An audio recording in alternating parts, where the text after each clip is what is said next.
केदारनाथ धाम, जिसकी कथा और रहस्यों को जो पूरा सुनता है उसके जन्मों जन्मों के पाप मिट जाते हैं और भगवान शिव उसे निरोगी और हमेशा खुश रहने का आशीर्वाद भी देते हैं।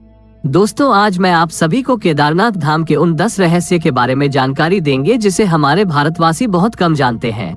भगवान शिव खुद यहाँ पर 24 घंटे विराजमान रहते हैं और ऐसे में उनकी इस धाम की कहानी के बारे में जो भी सुनता है वो धन्य हो जाता है।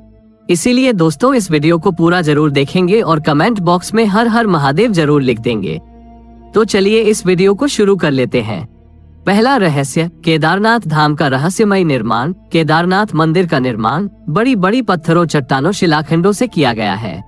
इन शिलाखंडों को आपस में जोड़ने के लिए इंटरलॉकिंग तकनीक को अपनाया गया है, जिसमें कहीं भी सीमेंट इत्यादि का प्रयोग नहीं किया गया है। अब इसमें सबसे बड़ा रोचक तथ्य और ऐसे ही है जो केदारनाथ धाम से समुद्र तल से 22,000 फीट की ऊंचाई पर स्थित है। इतनी अधिक ऊंचाई पर इतनी विशाल शिलाखंड को पहुंचाना और फिर उन्हें एक के ऊपर एक रखकर इंटरलॉकिंग करना किसी मानव के लिए सक्षम नहीं दिखता। आज तक इस रहस्य का खुलासा नहीं हो पाया कि आखिर इतनी भारी पत्थर को इतनी ऊंचाई पर लाकर व तराश कर कैसे मंदिर की शक्ल दी गई होगी, खासकर ये विशालकाय छत कैसे खंभों पर रखी गई होगी। दूसरा रहस्य है केदारनाथ धाम की भौगोलिक स्थिति। केदारनाथ धाम में एक तरफ करीबन 22,000 फुट केदार, दूसरी तरफ 21,600 फुट ऊंचा खर्च कुंड और तीसरी तरफ 22,700 फुट ऊंचा भरत कुंड का पहाड़ न सिर्फ 3 पहाड़ बल्कि 5 नदियों का संगम भी है। यहाँ मंदाकिनी, मधु, गंगा, क्षीर गंगा, सरस्वती और स्वर्ण गौरी है। इन नदियों में अलकनंदा की सहायक मंदाकिनी आज भी मौजूद है। इसी के किनारे है केदारेश्वर धाम। यहाँ सर्दियों में भारी बर्फ और बारिश में जबरदस्त पानी रहता है। केदार घाटी में दोनों तरफ है नर और नारायण। विष्णु की 24 अवतार में एक नर और नारायण ऋषि की यहाँ तपोभूमि है। दूसरी ओर बद्रीनाथ धाम है जहाँ भगवान विष्णु विश्राम करते हैं। तीसरा, केदार में शिवलिंग की स्थापना कैसे और क्यों हुई। जब महाभारत युद्ध के बाद पांडवों पर अपने भाइयों और सगे संबंधियों की हत्या का दोष लगा था, तब भगवान श्री कृष्ण ने उन्हें भगवान शिव से क्षमा मांगने का सुझाव दिया था, लेकिन शिव जी पांडवों को क्षमा नहीं करना चाहते थे। इसीलिए वो पांडवों के सामने न आने के लिए बैल यानी नंदी का रूप धारण कर लिया और पहाड़ों में मौजूद मवेशियों में छिप गए थे। लेकिन गदाधारी भीम ने उन्हें देखते ही पहचान लिया। तब भगवान शिव का दर्शन पाने के लिए पांडवों ने एक योजना बनाई और भीम ने विशाल रूप धारण करके अपने दोनों पैर केदार पर्वत के दोनों ओर फैला दिए। सभी पशु भीम के पैर के नीचे से गुजर गए, लेकिन भैंस के रूपी भगवान शिव भीम के पैर के नीचे से नहीं निकले। तब भगवान शिव को पहचानकर उस भैंस को पकड़ना चाहा तो वो भैंस धरती में समाने लगा। तभी भीम ने भैंसे का पिछला भाग कसकर पकड़ लिया। भगवान शिव पांडवों की भक्ति से प्रसन्न होकर उन्हें दर्शन देकर पाप मुक्त कर दिया।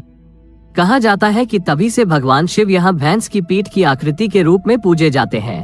मान्यता है कि इस भैंस का मुंह नेपाल में निकला, जहाँ भगवान शिव की पूजा पशुपतिनाथ के रूप में की जाती है। चौथा रहस्य, इस मंदिर का निर्माण किसने और क्यों किया। ऐसा कहा जाता है कि इस मंदिर के निर्माण के पहले यहाँ पर एक दूसरा मंदिर हुआ करता था जिसे पांडवों ने बनाया था, लेकिन वक्त के थपेड़ों की मार के चलते ये मंदिर विलुप्त हो गया।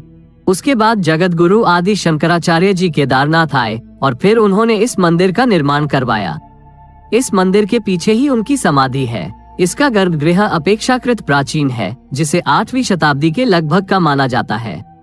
पहली 10वीं शताब्दी में मालवा के राजा भोज द्वारा और फिर 3वीं शताब्दी में मंदिर का जीर्णोद्वार करवाया था।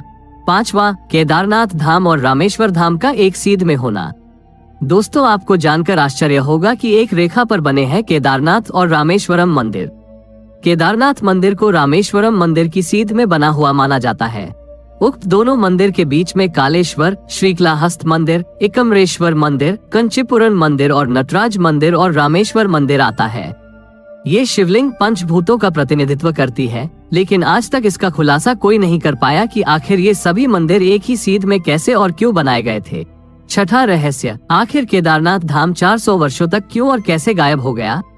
देहरादून के वाडिया इंस्टीट्यूट की हिमालयन जियोलॉजिकल वैज्ञानिक विजय जोशी के अनुसार 3वीं से 7वीं शताब्दी तक यानी 400 साल का एक छोटा हिमयुग आया था, जिससे हिमालय का एक बड़ा क्षेत्र बर्फ केंद्र में दब गया था। उसमें ये मंदिर क्षेत्र भी था। विज्ञानियों के अनुसार मंदिर की दीवार और पत्थरों पर आज भी इसके निशान देखे जा सकते हैं। दरअसल केदारनाथ धाम का ये इलाका चूराबारी ग्लेशियर का ही एक हिस्सा है। वैज्ञानिकों का मानना है कि ग्लेशियरों के लगातार पिघलते रहने व चट्टानों के खिसकते रहने से आगे भी इस तरह का जल प्रलय या प्राकृतिक आपदाएं जारी रहेंगी। 7वां, केदारनाथ धाम का रहस्यमयी दीपक। दोस्तों, केदारनाथ धाम के साथ साथ यहाँ मौजूद दीपक बहुत रहस्यमयी है। आपको जानकर आश्चर्य होगा